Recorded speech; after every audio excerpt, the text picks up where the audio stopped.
नमस्कार दोस्तों। इस समय एक बहुत ही बड़ी रीसेंट न्यूज़ बाहर निकल कर आई है कि भारत सरकार इंडोनेशिया के साथ में एक डील करने जा रही है, जहां वो भारत की एक जो सुपरसोनिक क्रूज़ मिसाइल है ब्रह्मोस, जो भारत और रशिया ने मिलकर साथ में बनाया था 2006 में, जिसे भारत में इंट्रोड्यूस करवाया गया था। उस ब्रह्मोस मिसाइल को भारत सरकार अब आने वाले समय में इंडोनेशिया को बेचना चाहती है। दोस्तों, ब्रह्मोस मिसाइल जो है वो दुनिया की सबसे फास्टेस्ट मिसाइल है।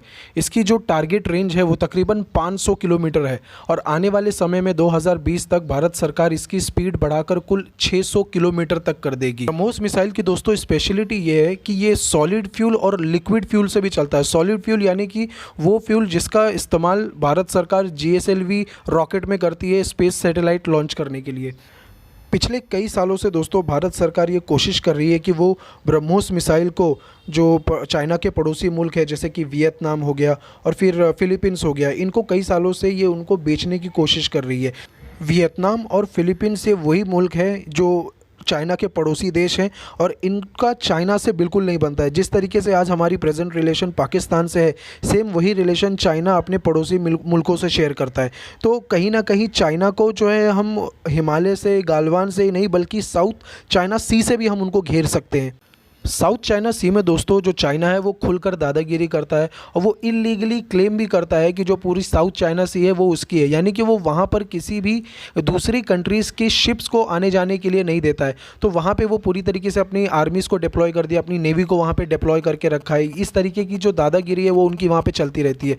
इससे क्या होता है, जो पड़ोसी मुल्क है जैसे फिलीपींस, इंडोनेशिया, इनको बहुत ज़्यादा तकलीफ़ होती है, क्योंकि अगर इनके जो छोटे मोटे वहाँ पर आइलैंड्स हैं, इससे क्या होता है कि उनको वहाँ पर अगर ड्रिलिंग करने के लिए जाता है या कोई भी एक्टिविटीज़ करने के लिए कंट्रीज़ वहाँ पर जाती हैं, तो उनके आइलैंड से चाइना क्या करता है, उन्हें ही डरा के, थ्रेटन करके वहाँ से भेज देता है।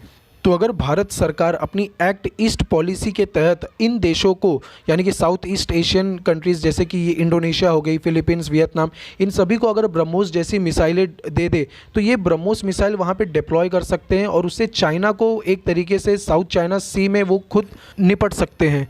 क्योंकि खुद भारत जब इसे, यानी कि DRDO जो है वो इसे भारत में ही मैन्युफैक्चर करता है, तो इससे क्या होगा कि भारत में एक डिमांड बढ़ेगी मैन्युफैक्चरिंग सेक्टर को लेके। हमारे भारत देश में जो हमारे वर्कर्स हैं, हमारे जो भी इससे रिलेटेड जो भी इंजीनियर्स होंगे, उनको नौकरियां मिलेंगी, वो यहाँ पे आर्म्स एम्यूनेशंस बना पाएंगे और इसे हम क्या करेंगे, उन देशों को बेचेंगे जो आगे चल के चाइना के लिए एक बहुत बड़ा थ्रेट साबित होंगे। तो इससे भारत को स्ट्रैटेजिकली और साथ ही साथ फाइनेंशियली बहुत ज़्यादा फ़ायदा होगा और आगे चल के भारत के लिए ये फ़ायदा होगा कि भारत को भी एक मार्केट मिल जाएगा जहां वो अपने खुद के इंडिजीनियस आर्म्स एम्यूनेशन सप्लाई कर सकेगा। मान लीजिए कि अगर उस कंट्री में जो, अगर उन्होंने हमसे कुछ ख़रीदा है, अगर उससे रिलेटेड अगर कोई भी इक्विपमेंट उनके पास नहीं है या अगर उनको मॉडिफाई करना है या कुछ भी रिलेटेड, उनको जो भी टेक्निक उससे रिलेटेड चाहिए, तो वो भारत के पास आएंगे उस चीज़ को लेकर। तो इससे एक और चीज़ होगी कि भारत को वापस से जो है एक मौका मिल जाएगा, एक अपॉर्चुनिटी मिल जाएगी कि वो इक्विपमेंट्स वो उन देशों को बेचे। इससे हमें क्या होगा, फाइनेंशियली हमें बहुत ज़्यादा फ़ायदा होगा।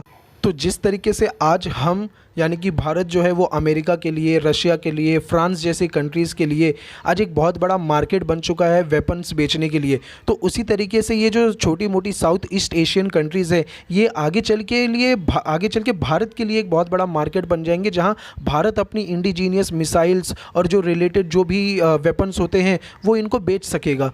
और इस तरीके की डील साइन करने से उस देश से हमारे जो रिलेशन है वो पहले से बहुत ज़्यादा इम्प्रूव हो जाते हैं। उनसे हम एक स्ट्रैटेजिक जो है रिलेशंस, इस तरीके के रिलेशंस भी हम उनसे शेयर करने लगते हैं। जिस तरीके से अमेरिका, रशिया, फ्रांस, ठीक है, ये जो कंट्रीज़ हमें जब उनके वेपन्स बेचती है तो हमारी उनसे कभी कोई लड़ाई नहीं होती है, उल्टा हम उनसे बहुत अच्छे जो है रिलेशन पहले से भी ज़्यादा शेयर करने लगते हैं। तो उसी तरीके से रिलेशंस हम हमारे इम्प्रूव कर सकते हैं इन साउथ ईस्ट एशियन कंट्रीज़ से। और दोस्तों, ब्रह्मोस की खासियत ये है कि उसे जो है सबमरीन से लॉन्च किया जा सकता है, उसे नेवी की जो वॉरशिप्स होती है उससे लॉन्च किया जा सकता है, उसे ज़मीन की सतह से लॉन्च किया जा सकता है, यहाँ तक कि उसे फाइटर जेट से भी लॉन्च किया जा सकता है। और आज के समय हमारे भारत में जो हमारी तीनों जो सेनाएं हैं, यानी कि थल सेना, वायु सेना और जो जल सेना, यानी कि इंडियन आर्मी, इंडियन नेवी और इंडियन एयरफोर्स, इन तीनों के ही पास जो है ब्रह्मोस मिसाइल्स हैं। आशा करता हूँ कि आज का वीडियो आपको पसंद आया हो। अगर आपको वीडियो अच्छा लगा तो लाइक, शेयर, सब्सक्राइब ज़रूर करिएगा। मिलते हैं दोस्तों अगले वीडियो में, तब तक के लिए आप सभी का धन्यवाद।